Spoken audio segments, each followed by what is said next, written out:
Hello viewers, আবারও ষষ্ঠ শ্রেণীর গণিত থেকে সরল সমীকরণ যে অধ্যায়টা আছে সেখান থেকে সংক্ষিপ্ত প্রশ্ন উত্তর নিয়ে আরেকবার হাজির হলাম। হ্যালো ভিউয়ার্স, তো চলো দেখি আজকের সংক্ষিপ্ত প্রশ্নটা কীরকম আছে। তো আজ যে সংক্ষিপ্ত প্রশ্নটা দিলাম সেটা আছে একদম একটা ভিন্ন ধরনের।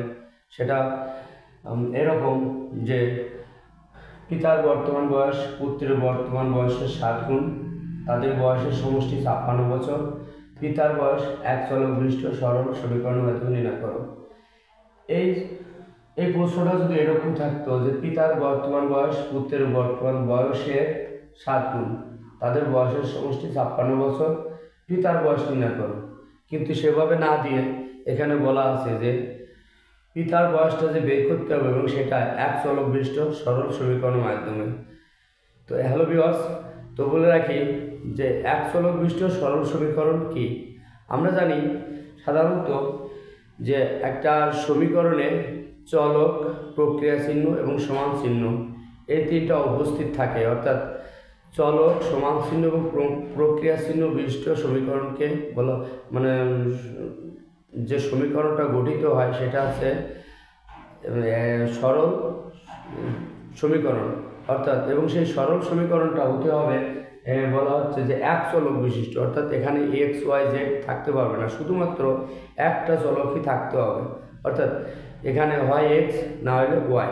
এই জন্য বলা হচ্ছে যে পিতার বয়স এক চলক বিশিষ্ট সরল সমীকরণের মাধ্যমে বের করতে হবে, অর্থাৎ এক চলক বিশিষ্ট সরল সমীকরণ হতে হলে যে চলকটা এক্স থাকবে তার ঘাত কিন্তু একের বেশি হতে পারবে না, অর্থাৎ শুধুমাত্র এক্স অথবা শুধুমাত্র ওয়াই এরকম চলক দিয়ে গঠিত যে সমীকরণটি হবে তাকে বলা হচ্ছে এক চলক বিশিষ্ট সরল সমীকরণ। তো আমরা দেখি এখানে পিতার বয়স বের করতে বলছে, এই জন্যই আমরা এটাকে ধরে নিয়েছি যে পিতার বয়স আমাদের বের করতে হবে, কিন্তু পিতার বর্তমান বয়স পুত্রের বর্তমান বয়সটাই আমাদের অজানা, পুত্রের যে বর্তমান বয়সটা সেটাই আমরা জানি না, এটা অজানা। এই জন্য আমরা প্রথমেই কী কাজ করছি, ধরি পুত্রের বর্তমান বয়স 8 বছর, ক্লিয়ার। এরপরে ধরছি যে পিতার বর্তমান বয়স 7x। কেন 7x দিলাম? এখানে বলা আছে যে পিতার বর্তমান বয়স পুত্রের বর্তমান বয়সের 7 গুণ, অর্থাৎ পুত্রের বর্তমান বয়স যেটা হবে, পুত্রের বর্তমান বয়স আমি এখানে যেটা ধরবো পিতার বর্তমান বয়স তার 7 গুণ, অর্থাৎ এখানে পুত্রের বর্তমান বয়স এক্স হলে পিতার বর্তমান বয়স হবে এক্স এর 7 গুণ, অর্থাৎ এক্স গুণ 7। এই জন্য এখানে কিন্তু আমরা 7x লিখছি। তো এর পরবর্তীতে যেটা বলা হয়েছে যে তাদের বয়সের সমষ্টি 56 বছর, এজন্য পিতার বর্তমান বয়স 7x আর পুত্রের বর্তমান বয়স এক্স, এই দুটার যোগফল অর্থাৎ এক্স প্লাস 7x, এই দুটার যোগফল হবে 56। এটা কিন্তু আমাদের প্রশ্নে বলে দেওয়া আছে যে তাদের বয়সের সমষ্টি 56, অর্থাৎ তাদের দুটো বয়স পুত্র এবং পিতা এই দুটো বয়স যোগ করলে কত হবে? 56। এই জন্য শর্তমতে এটাই আমরা লিখেছি যে এক্স প্লাস 7x সমান 56।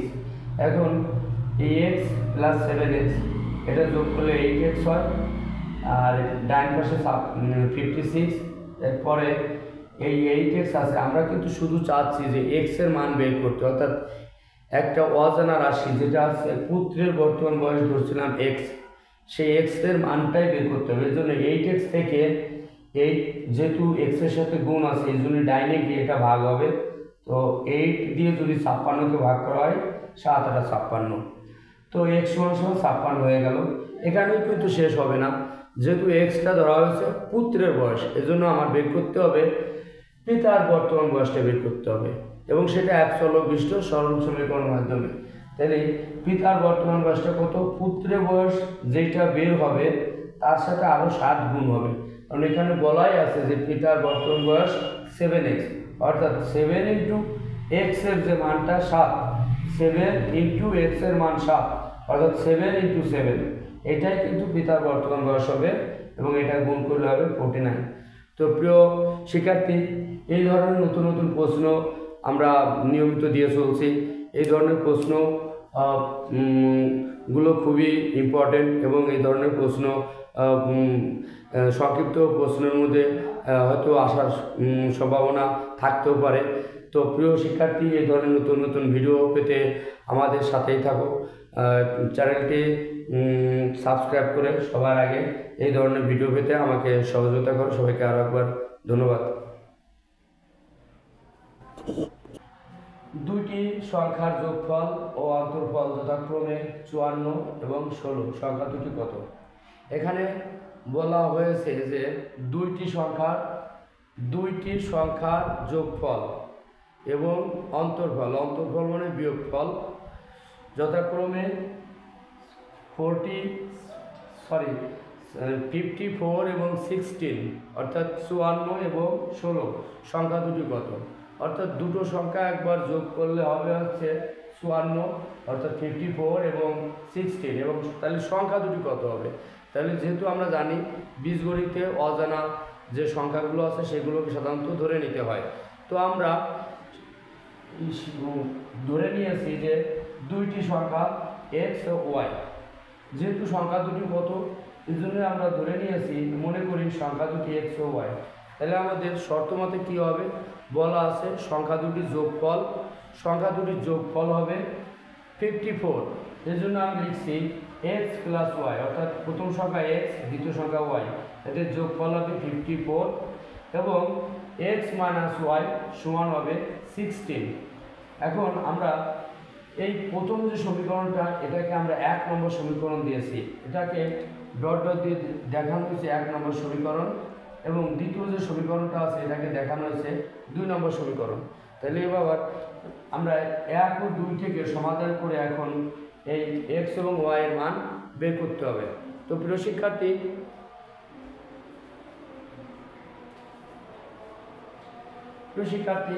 এখন আমরা এই এক সমীকরণ, সেটা হচ্ছে এক্স প্লাস ওয়াই সমান 54, এবং 2 সমীকরণ এক্স মাইনাস ওয়াই সমান 16। এখন এই দুটো সমীকরণ আমরা যোগ করব, এই জন্য লিখছি যে সমীকরণ 1 ও 2 সমীকরণ যোগ করে পাই, অর্থাৎ এক্স প্লাস ওয়াই সমান 54 এবং এক্স মাইনাস ওয়াই সমান 16। এখন এই দুটো আমরা যোগ করব, তাহলে দেখা যাচ্ছে এই এক্স আর এক্স যোগ করলে 2x হয়, এবং ওয়াই থেকে ওয়াই বিয়োগ করলে 0 হয়। সেই 0টা আর লেখা হয় না বা দরকার নেই। এখন 54 এবং 16 যোগ করলে 6 4 10, 0 হাতে 1, 5 আর 1 6 আর 1 7। তাহলে এখন 2x সমান কত হলো? 70। এখন তাহলে এই x, শুধু x সমান কত হবে? 2 সমান চিহ্নের ডাইনে গিয়ে 70/2 হবে, অর্থাৎ 70কে 2 দ্বারা ভাগ করলে 35। তাহলে আমরা একটি সংখ্যা কিন্তু পেয়ে গেলাম, সেটা হচ্ছে x। ধরে নিয়েছিলাম দুইটি সংখ্যা x এবং y, একটি সংখ্যা আমরা x পেয়ে গেলাম। তাহলে এবার দ্বিতীয় সংখ্যা y, কিভাবে এটা আমরা নির্ণয় করব? এখন দ্বিতীয় সংখ্যাটি যদি আমাদের সেই অজানা দ্বিতীয় সংখ্যাটি যদি বের করতে, এখন 1 এবং 2 সমীকরণ বিয়োগ করতে হবে। প্রিয় শিক্ষার্থী, এবার আমরা লিখব 1 ও 2 নং সমীকরণ বিয়োগ করে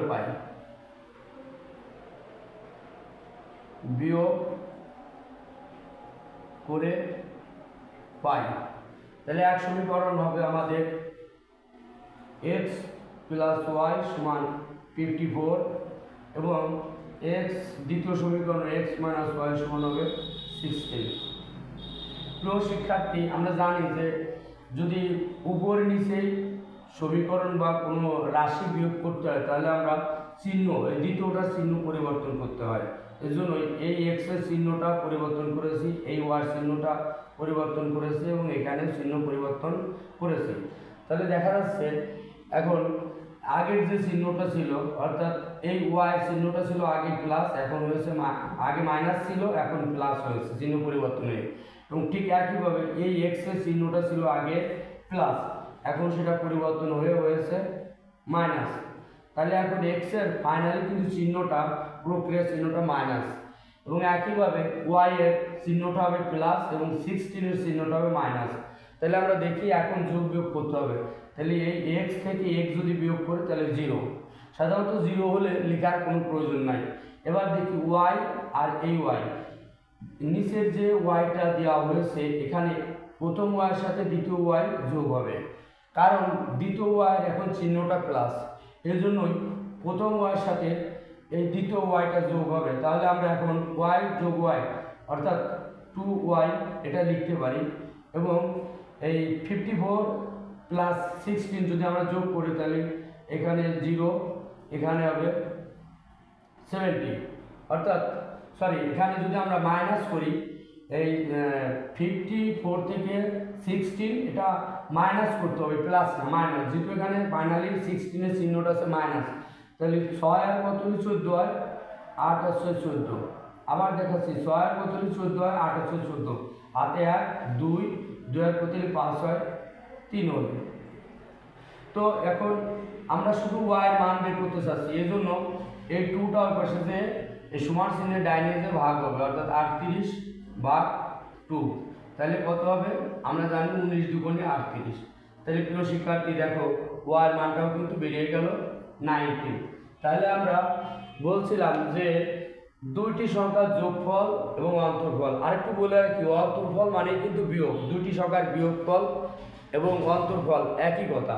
এই জন্য দুটি সংখ্যার যোগফল ও অন্তরফল যথাক্রমে 54 এবং 16, অর্থাৎ 54 এবং 16। তাহলে সংখ্যা দুটি কত? যেহেতু সংখ্যা দুটি অজানা এর জন্য আমরা সংখ্যা দুটি ধরে নিয়েছি, মনে করি সংখ্যা দুটি x এবং y শর্ত মতে, তাহলে এই দুটো সংখ্যার যোগফল কিন্তু 54, এজন্য আমরা 54 দিয়েছি, এবং এই দুটো সংখ্যার বিয়োগফল x y এই দুটো সংখ্যার বিয়োগফল 16, এজন্য আমরা এখানে 16 দিয়েছি। এখন এই দুটো সমীকরণ থেকে যোগ বিয়োগ করে একবার যোগ একবার বিয়োগ, অর্থাৎ 1 ও 2 সমীকরণ একবার যোগ করলে আমরা x এর মান পেয়েছিলাম, পরবর্তীতে 1 ও 2 সমীকরণ বিয়োগ করলে আমরা y এর মান পেলাম। এভাবে কিন্তু আমরা দুটো অজানা সংখ্যা x এবং y এর মান নির্ণয় করতে পেরেছি। তো প্রিয় শিক্ষার্থী, এই ধরনের যত প্রশ্নই থাক না কেন বা পরীক্ষায় আসার সম্ভাবনা যদি থাকে, তাহলে এই যে সংখ্যাগুলো আছে দুটি সংখ্যার যোগফল এবং অন্তরফল, এখানে 54 অর্থাৎ 54 এবং এখানে 16 এই সংখ্যাগুলো কিন্তু চেঞ্জ হতে পারে। তো এখানে আমি বোঝানোর জন্য নমুনা প্রশ্ন হিসেবে 54 এবং 16 দিয়েছি। প্রশ্নে বিভিন্ন রকম সংখ্যা এখানে দিতে পারে, তাহলে যখনই প্রশ্নের মূল প্যাটার্নটা দেখতে হবে যে দুটি সংখ্যা যোগফল এবং অন্তরফল যখনই বলা হবে তখন দুটো সংখ্যা ধরে নিতে হবে। ধরি সংখ্যা দুটি x এবং y, এইভাবে ধরে নিতে হবে। ধরে নেওয়ার পরে সংখ্যা দুটো সমীকরণ দিতে হবে, যোগফলকে 1 সমীকরণ আর বিয়োগফলকে 2 সমীকরণ। এই দুটো সমীকরণ একবার যোগ করলে আমরা x এর মান পেয়ে যাব, এবং এই দুটো সমীকরণ বিয়োগ করলে আমরা y এর মান পেয়ে যাব। তো প্রিয় শিক্ষার্থী, এই প্রশ্নের উত্তরটা বুঝতে হলে শুরু থেকে শেষ পর্যন্ত দেখলেই কিন্তু খুব ইজি, এটা খুব সহজে বোঝা যাবে। তো এই ধরনের নতুন নতুন ভিডিও পেতে এবং এই ধরনের সংক্ষিপ্ত প্রশ্ন উত্তর পেতে আমার চ্যানেলটি লাইক করে সাবস্ক্রাইব করতে হবে, যাতে এরপরে নতুন ভিডিওটা ঠিক তোমার কাছে সবার আগে পৌঁছে যাবে। তো প্রিয় শিক্ষার্থী, এনসিটিভি কর্তৃক যে নতুন প্রশ্ন বা সিলেবাস এবং সেই সিলেবাসের আলোকে প্রশ্নের ধারা এবং মানবন্টন যেভাবে তৈরি করা হয়েছে, সেই অনুযায়ী নতুন নতুন ভিডিও পেতে সবার আগে চ্যানেলটি সাবস্ক্রাইব করে সাথে থাকো। সবাইকে আরও একবার ধন্যবাদ, সবাইকে আরও একবার শুভেচ্ছা জানিয়ে শুরু করছি আজকের অনলাইন ক্লাস।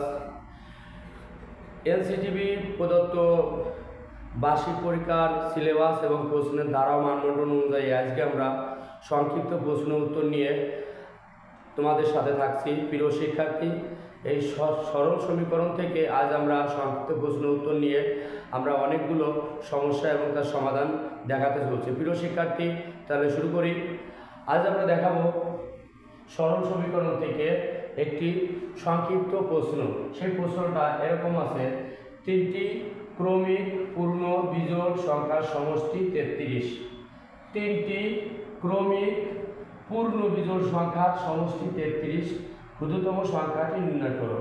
প্রিয় শিক্ষার্থী, ক্ষুদ্রতম সংখ্যাটি নির্ণয় করতে হলে প্রথমেই আমার ধরে নিতে হবে। তো এই জন্য আমি ধরি ক্ষুদ্রতম বিজোড় সংখ্যাটি x, এটা লিখছি। তাহলে আমরা জানি যে প্রতিটি ক্ষুদ্রতম বিজোড় সংখ্যা একটা থেকে আর একটা ডিফারেন্স 2, অর্থাৎ প্রথম ক্ষুদ্রতম সংখ্যাটি যা হবে পরবর্তী ক্ষুদ্রতম বিজোড় সংখ্যাটি তার থেকে 2 বেশি হবে। অর্থাৎ যেমন 1, 3, 5, তাহলে প্রতিটা মানে দুটো সংখ্যার বিয়োগফল 2, অর্থাৎ একটা সংখ্যা থেকে আরেকটা সংখ্যা 2 বেশি। এজন্যই ক্ষুদ্রতম বিজোড় সংখ্যাটি আমি ধরে নিয়েছি x। তাহলে পরবর্তী অর্থাৎ দ্বিতীয় বিজোড় সংখ্যাটি হবে x + 2 এবং তৃতীয় অর্থাৎ এরপরে এই দ্বিতীয় বিজোড় সংখ্যা তারপরের বিজোড় সংখ্যাটি হবে x + 2 + 2 অর্থাৎ x + 4। তো প্রিয় শিক্ষার্থী, এখানে কিন্তু আমাদের প্রশ্নে উল্লেখ করা আছে যে 3টি ক্রমিক পূর্ণ বিজোড় সংখ্যার সমষ্টি 33। তাহলে এই যে 3টি বিজোড় সংখ্যা আমি ধরে নিয়েছি x + 2 এবং x + 4, এই 3টি বিজোড় সংখ্যা এখন একসাথে যোগ করে সেটা সমান সমান 33 লিখে দিতে হবে। এজন্য প্রশ্ন মতে এখানে লেখা আছে যে x + 2 এবং x + 4 সমান 33। অর্থাৎ এখানে এটা প্রথম ক্ষুদ্রতম বিজোড় সংখ্যা, এটা দ্বিতীয় ক্ষুদ্রতম বিজোড় সংখ্যা এবং এটা তৃতীয় ক্ষুদ্রতম বিজোড় সংখ্যা, অর্থাৎ x + 2 এবং x + 4।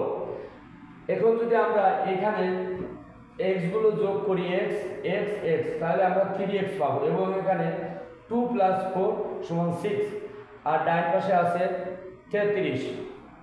তাহলে এখন 3x সমান এই 6 এই পাশে যে মাইনাস হবে এই জন্য 33 - 6। পরবর্তীতে আমরা 3x সমান এখান থেকে বিয়োগ করলে 27 এবং পরবর্তীতে 3x থেকে শুধু যদি x লিখি এবং এই 3টা ডান সাইডে এসে এই 27/3 অর্থাৎ 27কে 3 দ্বারা ভাগ করতে হবে। তাহলে আমরা যদি 3 দিয়ে 27কে ভাগ করি 3 × 27 9 হয়। তাহলে আমাদের এখানে প্রথম অর্থাৎ ক্ষুদ্রতম বিজোড় সংখ্যাটি হবে 9। তো প্রিয় শিক্ষার্থী, এই ধরনের ভিডিওগুলো ভালোভাবে বুঝতে হলে একটু স্কিপ করা যাবে না, শুরু থেকে শেষ পর্যন্ত ধৈর্য সহকারে দেখতে হবে এবং শুনতে হবে। তো এই ধরনের ভিডিও পেতে হলে, সাজেশনমূলক ভিডিও পেতে হলে এবং সাথে থাকতে হলে ভিডিওটি অবশ্যই লাইক করে শেয়ার করে দিবে এবং চ্যানেলটি সাবস্ক্রাইব করে দিলে এর পরবর্তী যে ভিডিওগুলো আমি দিব সবার আগে তোমার কাছে পৌঁছে যাবে। তো প্রিয় শিক্ষার্থী, এখানে শেষ করছি।